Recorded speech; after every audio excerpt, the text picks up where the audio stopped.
It was just another dusty box at a flea market, filled with forgotten home movies. Alex, a film student with a love for the archaic, bought the whole lot for $10. Most were exactly what you'd expect: grainy weddings, awkward holiday gatherings.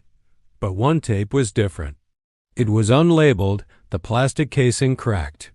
The sticker on the spine simply said, "Billy's 7th birthday." The video started normally. A shaky camera, a backyard in the suburbs, kids hyped up on sugar. But the audio was wrong. Underneath the laughter and chatter, there was a low, persistent hum, like a refrigerator struggling to run. And then Alex saw him. For a split second, as the camera panned past a line of trees, a figure stood there. Tall, unnaturally still, wearing a cheap, ill-fitting suit. It was too far away to see a face, but there was something around its neck. A rope. Alex rewound the tape. The figure was there, motionless. He played it forward. The camera moved on, focusing on a child blowing out candles. But now, Alex could see the figure again, standing in the blurry background, just behind the sliding glass door of the house, closer. Every time the camera cut or panned, the figure, who Alex started calling the Hangman, was in a new position, inching its way toward the party, toward Billy. It never moved on screen. It simply appeared, a silent, static sentinel of dread. The hum on the tape grew louder, distorting the children's laughter into something sharp and metallic. Alex felt a cold knot tighten in his stomach. He watched, mesmerized, as the Hangman appeared on the porch, then in the doorway, then inside the house, standing in a dark corner of the living room, always just out of focus.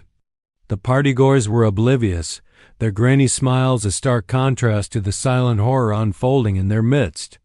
The final shot of the tape is of Billy opening his presents. The camera is close on his face, beaming with joy as he unwraps a toy car. For a moment, everything feels normal. Then the camera pulls back. Standing directly behind Billy's chair is the Hangman. It's almost in focus now. You can see the rough texture of the rope, the cheap fabric of the suit. It has no face, just a smooth, pale oval. It raises a long white hand and slowly, deliberately, places it on Billy's shoulder. The tape cuts to static, just pure, screaming static. The hum stops. Alex sat back, his heart hammering against his ribs. He searched online for Billy's 7th birthday, the date on the cake, anything. He found a single, obscure news article from 1998. A 7-year-old boy named William Billy Hargrove had vanished from his own birthday party. He was last seen in his backyard. The case was never solved.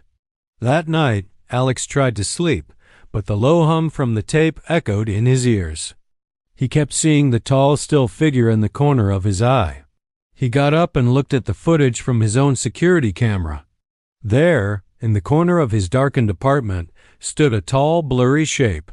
It was closer than it was in the house. He tried to destroy the tape. He smashed it with a hammer, burned the ribbon, but it didn't matter. The Hangman was no longer just on the tape. Alex started filming himself constantly, a desperate attempt to track its movements. In the grainy footage, you can see it, always in the background, always still. In his kitchen. In his hallway, standing over his bed as he slept.